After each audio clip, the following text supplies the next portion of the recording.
네, 할렐루야, 할렐루야. 10월 11일 금요 새벽 예배에 주님의 전으로 나오신 모든 성도님들을 예수님 이름으로 환영하고 또 축복합니다. 네, 항상 저희들이 이런 세상의 유혹에 빠지지 않기 위해서 말씀과 기도로 우리의 믿음을 매일매일 점검하고 하나님께서 저희들을 너무나도 사랑해 주심을 저희들이 기억하면서 거기에 대해 항상 감사한 마음으로 하루하루 살아가는 저희들 모두가 되기를 소망합니다. 우리 시간 어떤 상황 속에서도 저희들 사랑해 주시는 주님께 우리가 돌아가는 것을 간절히 소망하는 마음으로 함께 찬양하며 나아갑시다.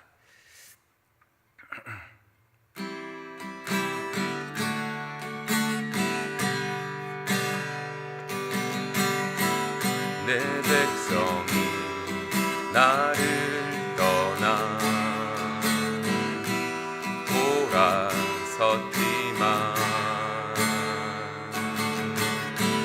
내 사랑이 내 백성을 포기 못하니 내 모든 것 내어주고 나 그들을 얻으리라. 여호와께 돌아가자.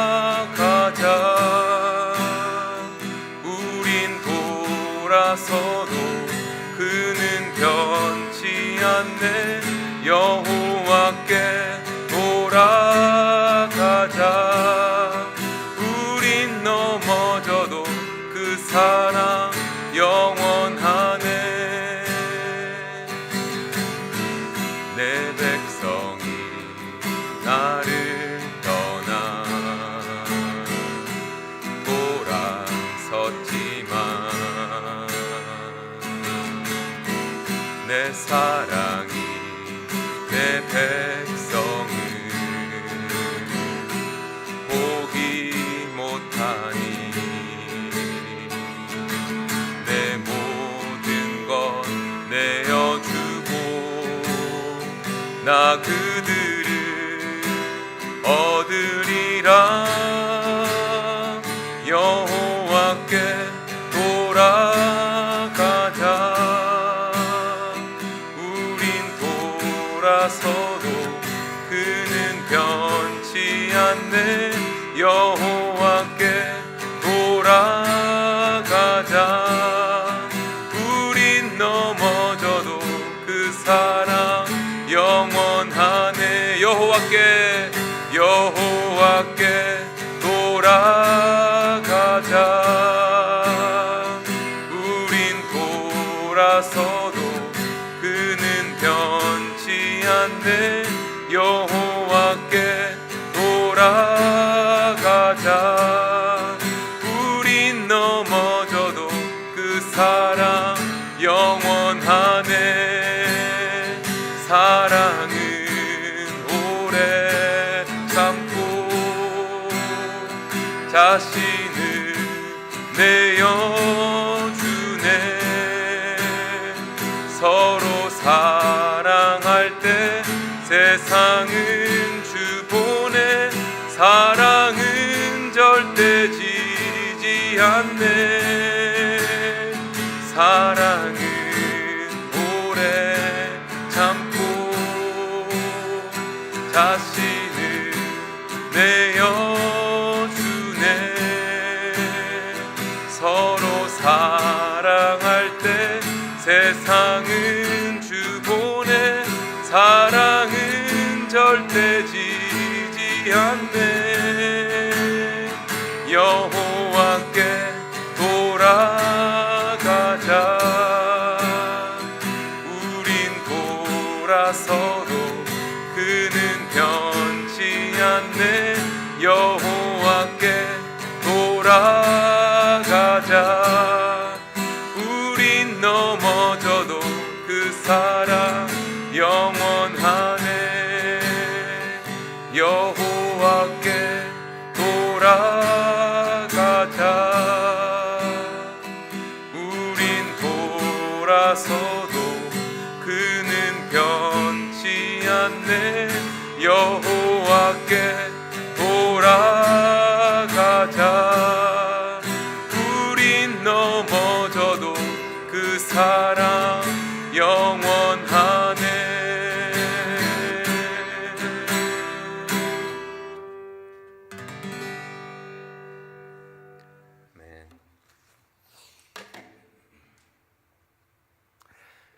오늘 이 시간 하나님께서 저희들에게 허락하시는 말씀은 호세아서 9장 1절에서 9절까지의 말씀입니다. 호세아서 9장 1절에서 9절까지의 말씀, 우리 함께 교독하며 나아갈 때 주님의 음성을 듣기를 원합니다. 이스라엘아, 너는 이방 사람처럼 기뻐 뛰어놀지 말라. 내가 음행하여 내 하나님을 떠나고 각 타작마당에서 음행의 값을 좋아하였느니라.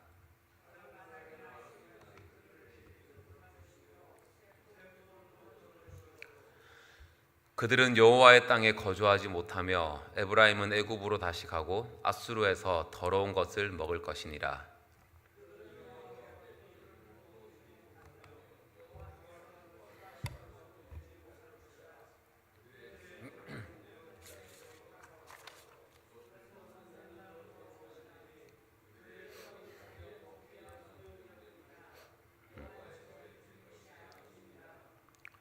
너희는 명절날과 여호와의 절기의 날에 무엇을 하겠느냐?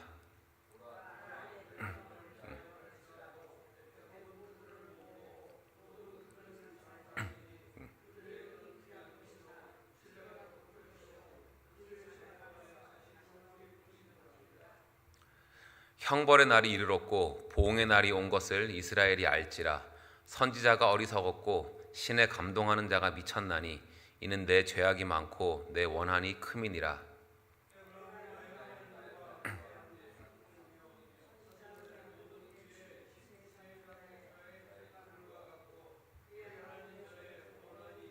다 같이 읽겠습니다. 그들은 기브아의 시대와 같이 심히 부패한지라. 여호와께서 그 악을 기억하시고 그 죄를 벌하시리라. 아멘. 네, 오늘 저희들이 읽은 본문은 이스라엘 백성들이 하나님을 떠나서 우상 숭배와 이런 여러 가지 죄악에 빠진 것에 대한 하나님의 그 심판의 경고의 메시지이자 하나님 이스라엘 백성들의 그 악행을 낱낱이 지적하시면서 너희들을 이렇게 벌하겠다라고 그들을 혼내키시는 장면입니다. 근데 지난주일 그 요나서에 나타나는 하나님의 그 사랑에 대한 설교랑 또 이번 주 새벽 설교를 계속 들으면서 이제 오늘 말씀을 묵상하고 준비를 하는데, 그 오늘 본문 내용 자체는 하나님이 이스라엘 백성들의 그 배신과 악한 행동 때문에 엄청 분노하시면서 이렇게 심판할 것에 대한 그런 내용이잖아요. 근데 말씀을 준비하면서 그 하나님의 그 이스라엘을 향한 하나님의 분노보다는 진짜 이들이 진정으로 자기들의 잘못을 깨닫고 하나님께 다시 돌아오기를 원하시는 그 하나님의 사랑이 더 느껴지더라고요. 마치 제 자녀들 중에 하나가 누군지 말 안 하겠지만 아빠인 제가 방 청소를 좀 제대로 하라고 몇 번이나 얘기를 했는데 계속 이제 제 말을 안 듣고 며칠 전에 음식을 책상 위에 놔둬서 엄청난 양의 수의 개미가 와서 그거 처리하느라 참 힘든 적이 있었습니다. 이제 그 정도 됐으면 정신을 차리고 방 청소를 제대로 해야 되는데 또 안 하다가 저한테 딱 걸려서 작정을 하고 제가 진짜 엄청 화가 난 목소리로 너 진짜 한 번 더 해봐라, 나 이제 제대로 한따까리 한다라고 이렇게 말을 하는데, 그러니까 애들이 이런 화난 목소리를 들을 때 내가 또 청소를 안 했구나, 그래서 아빠가 엄청 화가 났구나라고 그 화냄 속에서 자기들의 잘못을 깨닫는 것처럼 이렇게 오늘 본문의 상황이 마치 하나님께서 이 북이스라엘을 향해서 야 너희들 이게 너희가 잘못한 거다, 너희가 이랬다, 이것이 문제다라고 부모가 자식한테 하듯이 지금 하나님이 화가 나신 이유를 이스라엘 백성들에게 하나하나 설명해 주시고 계신 것 같은 그런 느낌이 들더라고요. 솔직히 하나님 입장에서는 지금 이 범죄한 이스라엘 백성들한테 굳이 이렇게 설명하시고 기다려 주실 것도 없이 그냥 바로 심판해 버리면 되는 거잖아요. 근데 그렇게 하지 않으신 이유는 바로 하나님께서 이스라엘 백성들을 너무나도 사랑하시기 때문입니다. 그래서 아까 예를 든 것처럼 제 딸이 방 청소를 계속 안 해서 다시 개미 수만 마리가 오고 또 다른 여러 가지 이유로 어떤 부모의 마음을 우리 자식들이 아프게 한다고 해서 또 그걸로 인해서 우리가 아무리 답답하고 화가 날지언정 자식들을 우리 집에서 쫓아내고 부모 자식 간의 연을 끊지는 않잖아요. 왜냐하면 우리의 자녀들이고 누구보다도 부모로서 우리 자녀들을 사랑하기 때문인 것입니다. 그래서 오늘 이 명확한 하나님의 분노의 메시지인 오늘 본문을 통해서 저희들이 하나님의 그 화내심에 초점을 맞추기보다는 혼내시고 심판하시는 것이 목적이 아니라 하나님의 백성들이 진짜 그들의 잘못을 깨닫고 회개하고 그렇게 하나님께로 다시 돌아오기를 원하시는 그 이스라엘을 향한 하나님의 그 사랑에 더 우리의 믿음의 시선을 두고 오늘 말씀을 함께 살펴보기 원합니다. 우리 1절 말씀 같이 다시 읽어볼까요? 네, 시작. 이스라엘아, 너는 이방 사람처럼 기뻐 뛰놀지 말라. 네가 음행하여 네 하나님을 떠나고 각 타작 마당에서 음행의 값을 좋아하였느니라. 아멘. 또 민망한 그런 부끄러운 모습과 같다라는 것이죠. 그러니까 진짜 이스라엘을 향한 하나님의 그 분노가 막 좀 피부로 느껴지는 것 같은 그런 비유인데, 하나님께서 이렇게 화를 내시는 이유는 너무나도 명확합니다. 바로 하나님의 그 전적인 은혜로 지금 이스라엘 백성들이 이런 복을 누리고 있는데, 그들은 하나님께 그것을 감사하는 것이 아니라 바알과 아세라 같은 우상한테 감사와 영광을 돌리면서 타작 마당에서 음란한 행동을 하고 기뻐하고 뛰어놀고 있는 그런 미친 모습을 이들이 하나님 앞에서 지금 보여주고 있는 거잖아요. 그래서 지금 하나님께서 이런 백성들을 향해서 경고하시고 책망하면서 이 말씀을 주고 있는 것입니다. 이어서 2절 말씀에서는 그 결과로 너희가 그렇게 바알을 기대하면서 제사를 올렸을지라도 타작마당이나 술들이 그들을 기르지 못할 것이며 새 포도주도 떨어질 것이요. 즉 이것은 이스라엘이 바알을 숭배하면서 거기서 아무리 자기들이 뛰어놀고 소원을 빌고 풍요를 기대를 해도 너희들이 기대했던 그 추수의 순간에 너희들이 하나님을 떠나서는 절대로 너희들이 원하고 기대하는 것은 못 얻을 것이다 라고 말씀하고 계신 거예요. 당연합니다. 왜냐하면 바알, 아세라 같은 것들은 저희들한테 아무것도 줄 수 없는 가짜이기 때문입니다. 저희들도 이 세상을 살아가면서 분명히 하나님께서 이 세상 만물을 창조하셨고 모든 필요에 따라서 우리의 모든 것을 공급해 주시는 하나님께서 우리의 진정한 삶의 주관자이신 것을 우리가 알고 믿으면서도 때로는 저희들이 하나님 없이 너무나도 잘 살아가는 그런 사람들이나 세상을 보면서 우리의 마음이 가끔씩 흔들릴 때가 있습니다.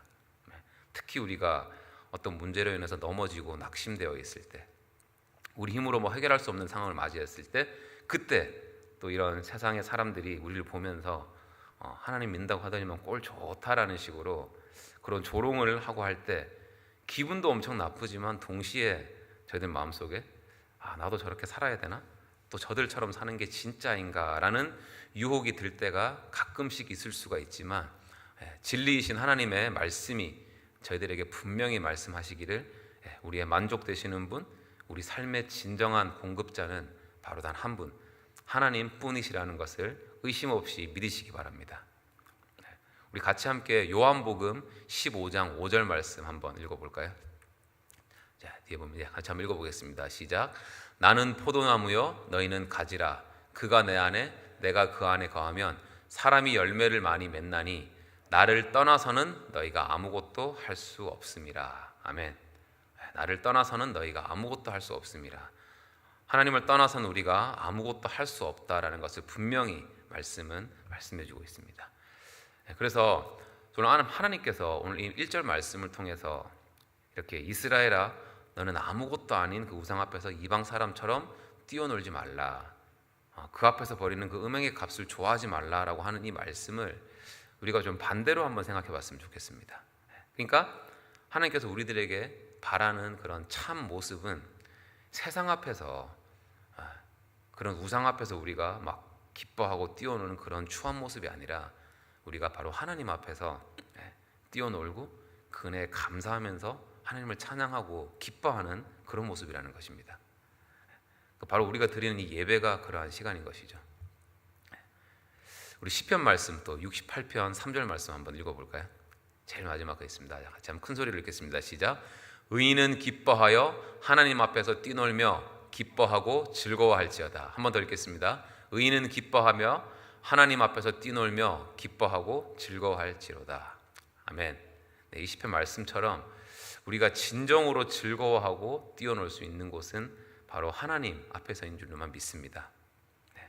그래서 하나님께 올려드려지는 이 예배 자리를 통해서 또 우리의 삶의 그 예배 자리에서 아무것도 아닌 그런 바알이나 그런 세상의 앞이 아니라 이 시간도 살아 역사하신 하나님 앞에서 저희들이 마음껏 뛰어놀고 하나님을 찬양하는 그런 삶의 시간들이 저희들 안에 항상 넘치기를 주님의 이름으로 축원합니다.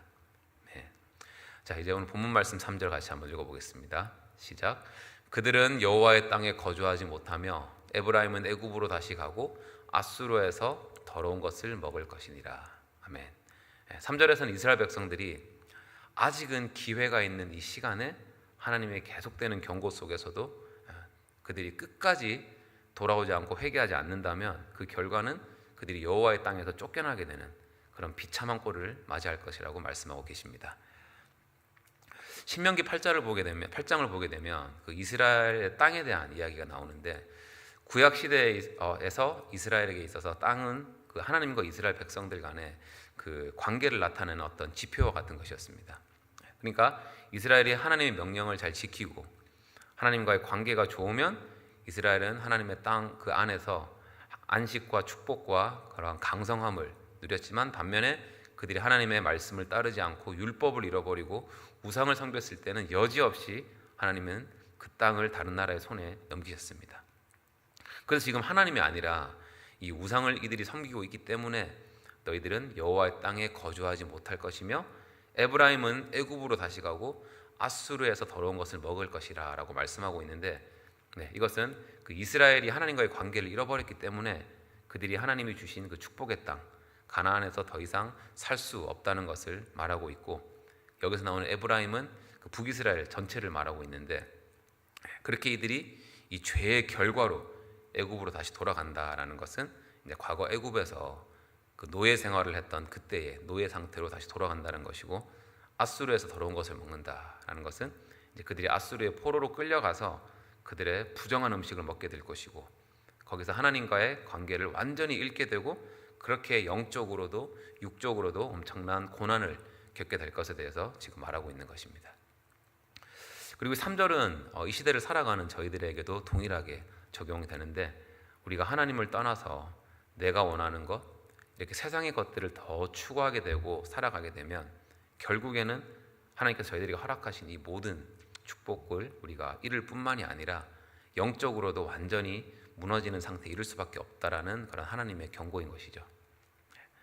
자, 그래서 우리 계속 4절을 한번 보게 되면 그들은 여호와께 포도주를 부어드리지 못하며 여호와께서 기뻐하시는 바도 되지 못할 것이니라. 그들의 재물은 애곡하는 자의 떡과 같아서 그것을 먹는 자는 더러워지나니 그들의 떡은 자기의 먹기에만 소용될 뿐이라. 여호와의 집에 드릴 것이 아님이니라.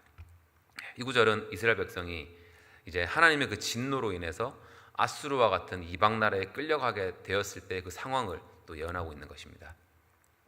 그 원래 이스라엘은 성전에서 하나님께 예배를 드림으로써 그 제사를 통해서 하나님과의 관계를 유지할 수가 있었는데 그들의 불순종으로 인해서 먼저는 하나님과의 교제가 끊어지게 되고 이방 땅에서는 더 이상 하나님께 예배를 드리지도 못하게 되잖아요. 더 나아가서 그들이 먹는 음식도 애곡하는 자의 떡과 같다라는 것은 이건 죽은 자의 떡과 같다라는 것이거든요. 떡을 얘기하는 거거든요. 그러니까 한마디로 그들이 먹는 음식도 부정하게 돼서 이제는 먹는 것도 어떤 신앙적으로 어떤 의미가 있는 것이 아니라 단지 우리의 육체적인 배를 채우기 위한 것에 불과하게 될 것이다. 즉 하나님과의 관계가 단절이 되었을 때 그들이 맞이하게 될 이런 영적인 타락과 그런 영적인 공허함에 대해서 말씀해주고 있는 것입니다. 그러면서 5절에서는 너희는 명절날과 여호와의 절기의 날에 무엇을 하겠느냐.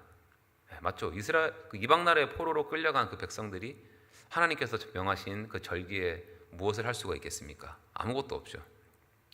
그렇게 이방 땅으로 끌려감으로써 절기 자체가 없어지는 것이고 그래서 그들이 육체적으로도 영적으로도 이렇게 비참한 지경에 이르게 될 것이라는 거예요.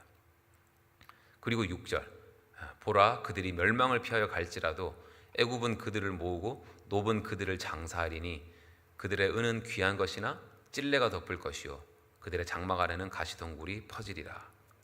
이 말은 하나님께서 심판을 이제 시작하시면 이스라엘 백성들이 아무리 도망가더라도 절대로 그 심판을 피할 수가 없을 것이라는 것입니다. 좀 더 정확하게는 그들이 막 뭐 어떻게 해서 아수르 군대의 그런 공격을 운 좋게 피해서 도망을 갔을지라도 바로 그 뒤에는 이제 애굽이 기다리고 있을 것이고, 높은 이제 그 애굽 북쪽에 있는 도시의 이름인데, 결국 그 애굽에 있는 높 땅에서 이스라엘 백성들은 장사되고 말 것이다, 비참하게 죽을 것이라 라는 말입니다.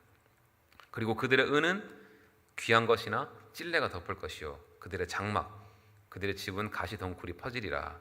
즉 그때는 그들이 하나님을 버리고 우상을 숭배하면서까지 그렇게 애지중지했던 자기들의 은, 물질, 자기들의 집에는 찔레가 덮일 것이고 가시덩굴이 퍼져서 아무짝에도 쓸모가 없어질 것이라는 것입니다.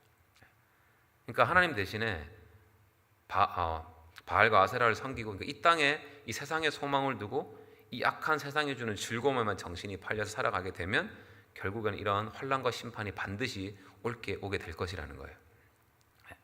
그래서 오늘 본문 4절에서 6절까지는 우리가 하나님을 떠난 삶이 얼마나 비참하고 또 무의미한 것인지에 대해서 저희들이 보여주고 있고, 그러니까 아무리 이 세상이 좋아 보여도 저희들이 오늘 함께 불렀던 찬양의 그 가사처럼 여호와 하나님께 돌아가는 것이야말로 우리가 진정으로 살 길이고 이 세상에서 진정한 그런 안정과 평화를 누릴 수 있다는 것입니다.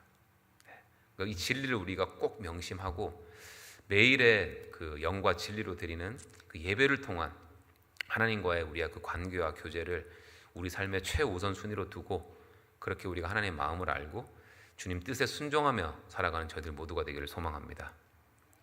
이제 7절을 보면 형벌의 날이 이르렀고 보응의 날이 온 것을 이스라엘이 알지라. 선지자가 어리석었고 신에 감동하는 자가 미쳤나니 이는 네 죄악이 많고 내 원한이 큼이니라. 그러니까 이 구절은 이스라엘의 심판이 이미 지금 오고 있음을 알리는 경고의 말씀인데, 이스라엘 백성들은 지금 하나님의 그 심판이 코앞에 와 있어도 전혀 깨닫지를 못하고 있다는 것입니다. 심지어 하나님 보내신 그 선지자들을 보면서 미쳤다라고 조롱할 정도로 이들의 영적 상태가 완전 죽어 있었다는 거죠.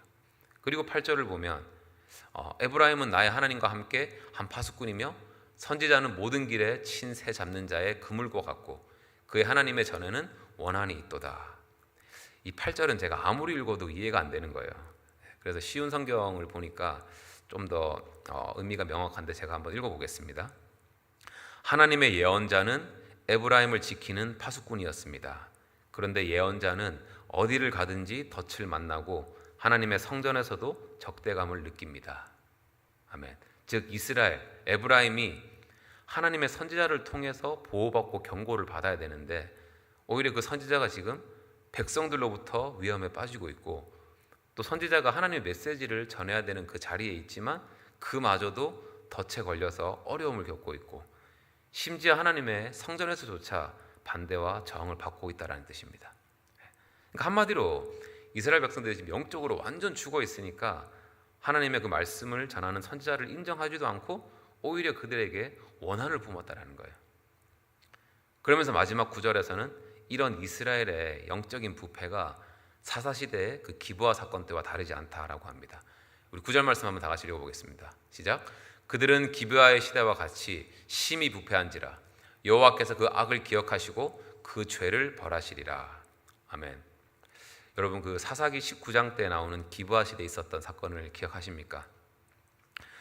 기브아 사건은 한 레위 사람과 그의 첩이 베냐민 지파의 땅 기브아라는 데에 한 노인의 집에 잠깐 유숙했을 때, 머물렀을 때 발생한 일인데, 그 도시에 기브아 땅에 있었던 불량배들이 남자인 그 레위 사람을 먼저는 해치고 어떻게 그 강간을 하려고 했는데 그 레위인의 첩을 대신 그들이 밤새도록 학대하고 그런 폭력을 가하고 해서 결국에는 살해를 했습니다. 그래서 레위 사람이 그 자기 첩의 시신을 12조각으로 나눠서 이스라엘 각 지파에게 보냈고, 그 사건을 알린 후에 이스라엘 모든 지파가 분노를 하고 이제 베냐민 지파를 치겠다라고 결정을 해서 딱 베냐민 지파에 600명만 남겨놓고 다 죽여버린 그런 사건이죠. 그래서 이 기브아 사건은 당시 사사기 시대 각기 자기의 소견에 옳은 대로 행했던 그 당시에 이스라엘이 얼마나 타락했었는지를 대표적으로 보여주는 사건인데, 지금 호세아 때 이 시대가 그때 기브아 시대 때와 동일할 정도로 영적으로 부패했다라는 것입니다. 이게 참 마음이 좀 아프지만 지금 저희들이 살아가는 이 시대도 만만치 않게 각기 자기의 소견에 옳은 대로 행하는 그런 시대를 저희들이 살아가고 있죠. 얼마 2주 전이었나? 제 첫째 딸이랑 참 어릴 때 좀 친하게 지냈었던 남자아이가 있었는데 어느 순간에 걔가 우리 동네 여자가 돼서 나타나서 걸어가고 있더라고요. 너무나도 근데 요즘 흔하게 이런 모습들을 볼 수가 있습니다. 정말. 어쨌든 우리가 이렇게 호세아서 9장 1절부터 9절까지를 이제 전체적으로 살펴봤는데, 모든 구절들이 우상을 숭배하고 이 반복되는 죄를 저지르는 이스라엘을 향한 하나님의 심판에 대한 경고의 말씀이잖아요.